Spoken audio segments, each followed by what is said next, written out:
Supreme court ने bulldozer action पर रोक लगा दी है। कोर्ट ने ये रोक अगली सुनवाई यानी 1 अक्टूबर तक लगाई है। अदालत ने कहा है कि सुप्रीम कोर्ट की अनुमति के बिना बुलडोजर एक्शन नहीं होगा। कोर्ट का ये आदेश निजी संपत्ति पर होने वाले एक्शन को लेकर है। सुप्रीम कोर्ट ने कहा अगली तारीख तक इस अदालत की अनुमति के बिना कोई विध्वंस नहीं होगा। हालांकि ऐसा आदेश सार्वजनिक सड़कों, फुटपाथों, रेलवे लाइनों से सटे या सार्वजनिक स्थानों पर अनधिकृत निर्माण पर लागू नहीं होगा। कोर्ट ने बुलडोजर एक्शन के महिमा मंडन पर सवाल खड़ा किया है। कोर्ट ने कहा है कि यह रुकना चाहिए। अदालत के अगले आदेश तक देश में कहीं भी मनमाने ढंग से बुलडोजर की कार्रवाई पर रोक लगाई जाए। कोर्ट इस संबंध में दिशा निर्देश जारी करेगा। अगली सुनवाई 1 अक्टूबर को होगी। सुप्रीम कोर्ट ने कहा कि 2022 में नोटिस दिया गया, उसके बाद बुलडोजर की कार्रवाई की गई।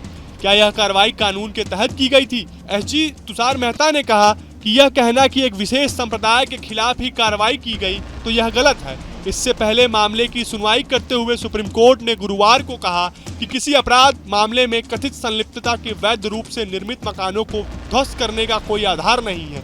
शीर्ष अदालत ने कहा है कि कानून के शासन द्वारा शासित देश के अधिकारियों द्वारा मकानों को तोड़फोड़ करने की धमकियों को अदालत नजरअंदाज नहीं कर सकता। सुप्रीम कोर्ट ने कहा कि अदालत ऐसे तोड़फोड़ की कार्रवाई करने की धमकियों से अनजान नहीं हो सकता है, जो ऐसे देश में अकल्पनीय है जहां कानून सर्वोपरि है। शीर्ष अदालत ने कहा यदि इस तरह की कार्रवाई की जाती है तो यह देश के कानूनों पर बुलडोजर चलाने के रूप में देखा जा सकता है। सुप्रीम कोर्ट ने यह टिप्पणी याचिकाकर्ताओं की ओर से वरिष्ठ अधिवक्ता इकबाल सैयद की दलीलों को सुनने के बाद किया। अभी हाल ही में सुप्रीम कोर्ट में एक अन्य पीठ ने कहा था कि आपराधिक मामलों में आरोपी होने के आधार पर किसी के मकान पर बुलडोजर नहीं चलाया जा सकता।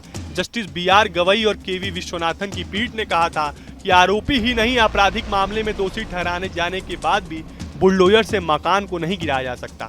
बुलडोजर एक्शन पर इलाहाबाद हाईकोर्ट भी नाराजगी जता चुका है।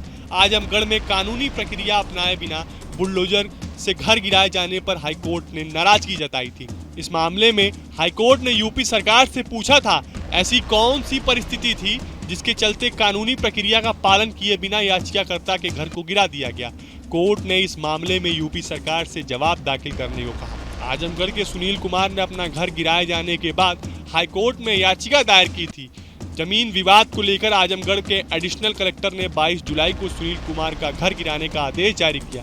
सुनील का आरोप था कि उसका पक्ष जाने बिना ही उसके घर पर बुलडोजर की कार्रवाई कर दी गई। कुल जमात सुप्रीम कोर्ट के इस फैसले आने के बाद एक बात तो तय है कि अब किसी भी राज्य में या यूं कहें कि देश भर में कहीं भी 1 अक्टूबर तक किसी भी प्रकार का बुलडोजर एक्शन देखने को नहीं मिलेगा। फिलहाल आपको हमारा ये वीडियो कैसा लगा हमें कमेंट बॉक्स में जरूर बताएं। देश और दुनिया की तमाम और यूपी उत्तराखंड की हर छोटी बड़ी खबर के लिए न्यूज स्टेट चैनल को सब्सक्राइब करना ना भूलें।